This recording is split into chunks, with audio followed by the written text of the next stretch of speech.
The Diplomat, 8th of March 2024, China-Sierra Leone relations take a more comprehensive turn with President Biau's visit. At the request of Chinese President Xi Jinping and President Julius Maada, the Biau of Sierra Leone, I visited China from February 27 to March 2. It was the first African president's visit to China in 2024.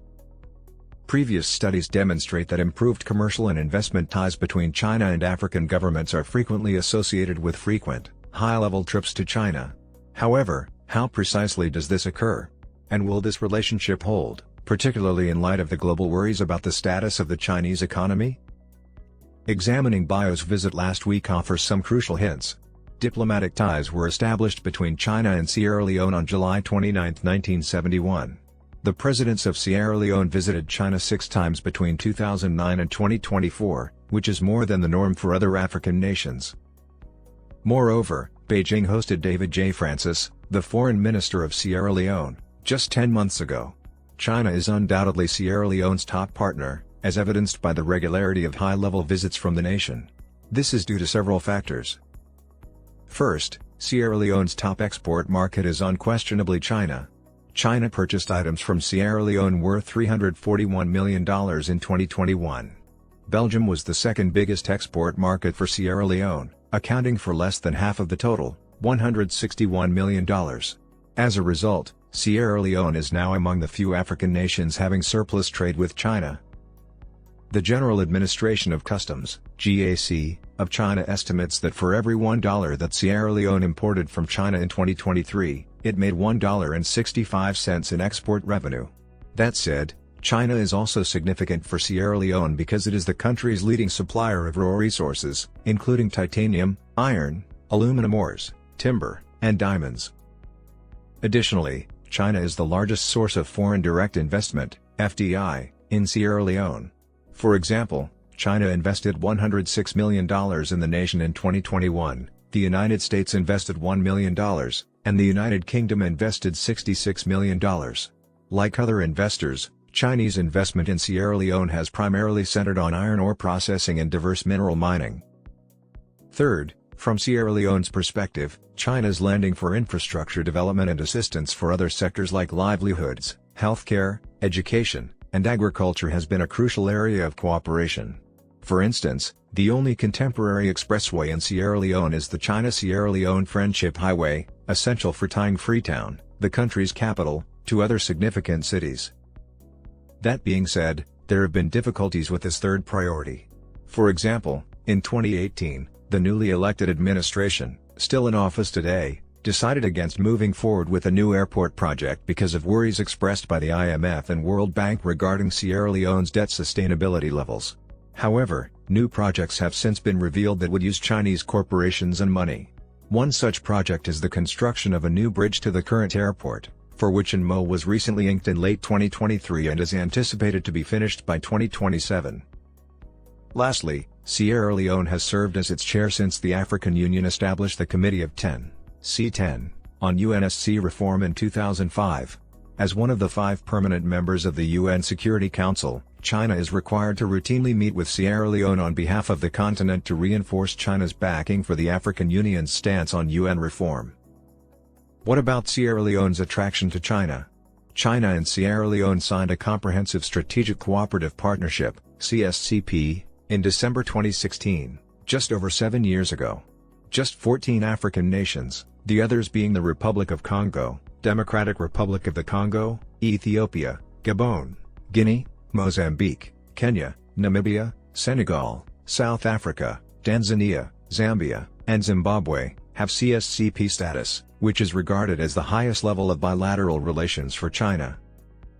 From China's perspective, Sierra Leone must have something unique about it, a nation whose population is comparable to that of the Chinese city of Chongqing. First off, despite its tiny size, Sierra Leone is home to abundant mineral resources. To improve resilience and energy security, China has been taking action to diversify its sources of imports of essential minerals and energy. For instance, in 2019 and 2023, Sierra Leone paid 2 formal visits to China. During this time, Beijing was attempting to lessen its reliance on Australia's supplies of iron ore, the main product that Sierra Leone offers China.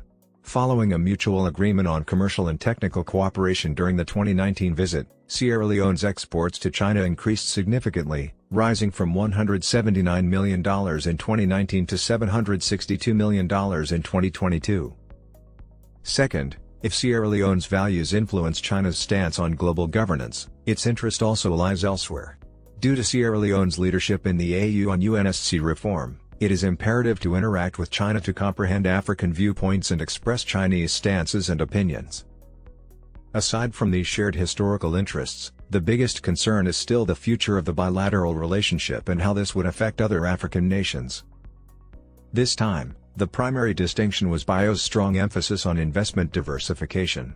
With a focus on political stability and safety, the BIO government has been trying to establish Sierra Leone as a significant international investment destination.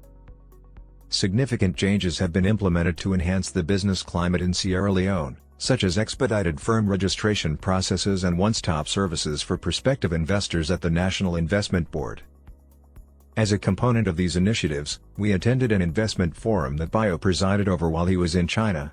Ministers from Sierra Leone gave in-depth presentations on bankable projects to Chinese guests from various industries, including manufacturing, infrastructure, ICT, mining, and education. Crucially, to reduce poverty and create jobs in Sierra Leone, the presentations advocated investments in infrastructure mining, agriculture and agro-processing of palm oil, rice, sugar, cocoa, oil palm, poultry, and seafood. As a result, the forum also demanded funding for training, education, and skill transfers. One crucial issue that became apparent to us while we listened to these presentations was the African side's lack of desire for innovation. For instance, Sierra Leone did not expressly advocate for raising the value chains of its current exports to China or expanding its manufacturing capabilities for those goods. Furthermore, little emphasis was placed on investing in agro-processing for exports to China, including goods that might need sanitary and phytosanitary (SPS) agreements, of which Sierra Leone currently has none with China, despite the country having duty-free access to developed markets in North America, Europe, and China. However, BIO's visit indicates that China's desire for comprehensive engagement with Africa, from trade and investment to infrastructure, remains robust and that China's internal economic difficulties are not a major obstacle. It also suggests that numerous African nations, such as Sierra Leone, are actively attempting to broaden their diplomatic ties with China. Will both parties achieve success? As the 9th Forum on China-Africa Cooperation, FOCAC, draws near in late 2024 and African nations struggle to recover from COVID-19 and other global shocks, African leaders will need to encourage Chinese stakeholders to try new strategies in addition to continuing and broadening their engagement.